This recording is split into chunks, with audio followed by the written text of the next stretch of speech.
I thought we should start with the Zipcar story. How did you come up with this idea? How did all this happen? Zipcar is today the largest car sharing company in the world, and this was back in the fall of '99 that we were founded. What's interesting to reflect on is this was an idea that came from someplace else. This was an idea that was being executed in Europe since about the mid-'80s, and my co-founder is German. She was sitting in a cafe. She looked across the street and saw a shared car, and she came back to Cambridge and said, "What do you think of this?" So she was in what city? Berlin. She was in Berlin. In Berlin, sitting in a cafe. And she asked me, because I had a business background, and I'm a very honest person, but I've told the story now so many times it feels apocryphal, but I think it's true, that really a light bulb went on over my head and I said, oh my God, this is what the internet is made for, sharing very specific resources easily among lots of people. This is what wireless is made for, getting that reservation from a server directly to the car. Remember, this is the fall of '99, and this is what I personally want, because I had 3 children and a husband, and I lived in a dense metro area with 1 car. My husband would take that car, and there was no way in hell. Sometimes you need to use a car, right? And I needed a car sometimes. And I didn't want to park it, maintain it, snow shovel it, any of that, but I needed a car sometimes. And so it really did snap together. I thought, this is precisely what I want. When you were rolling out Zipcar, how did you think about which markets would be the most receptive and which ones would be problematic? What's amusing about that question is I've also been asked, why did you start in Boston? And I started in Boston because I lived here, right? There was no fancy market analysis that went into that.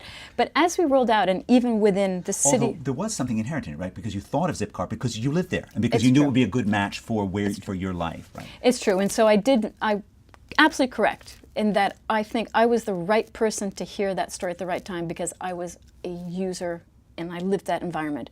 So if we think about even expanding within Boston and to the next cities, what we learned is that Zipcar works in places where people don't need a car to get to work, and it works best where the price of parking is very high per month.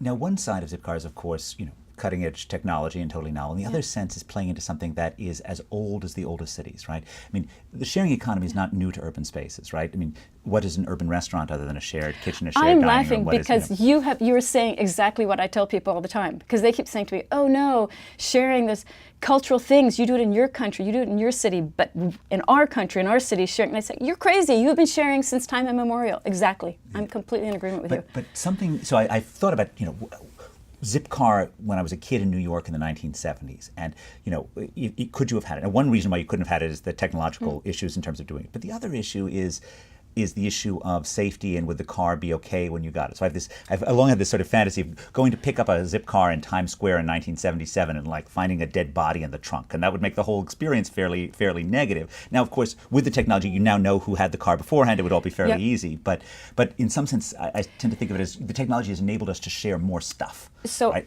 Completely. So I wrote this book, Peers Inc., and when I was writing the book, I had to come up with what were the specific things that were enabling this kind of sharing, and I would say that technology has made the transaction of sharing, of dealing with small individual parts, trivial. So finding those individual things, paying for those individual things, getting access, like Zipcar, the card, just really fast, and importantly, this ability to move from trusting friends and trusting relatives to trusting the next circle out of friends and strangers. And that is enabled by technology, totally new today, with the ability to do ratings and commentaries. And that is something that has transformed even since we started Zipcar, and I think that's one of the things that has made the sharing economy blossom. People talk about the gig economy and the platform economy and the sharing economy and the on-demand economy. And for me, all of those names work. But this book that I wrote was to call out the fact that when we talk about those, we're actually talking about this brand new collaboration, this partnership between a large entity that I'm calling the Inc. that is doing all the things that big companies do well. So the gig economy is forgetting that it's only enabled by the platforms. And the platform economy is nothing, zero, if it didn't have this myriad of diversity around it. So it's this brand new collaboration that for me is what is exciting and thrilling about the future and enables us to get the best of these both worlds.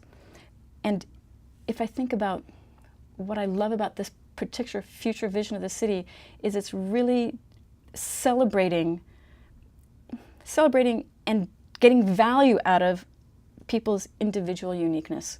And so it's this delightful, amazing thing. I feel like we each have our own side to play, and that is enabled by the internet that now makes this possible.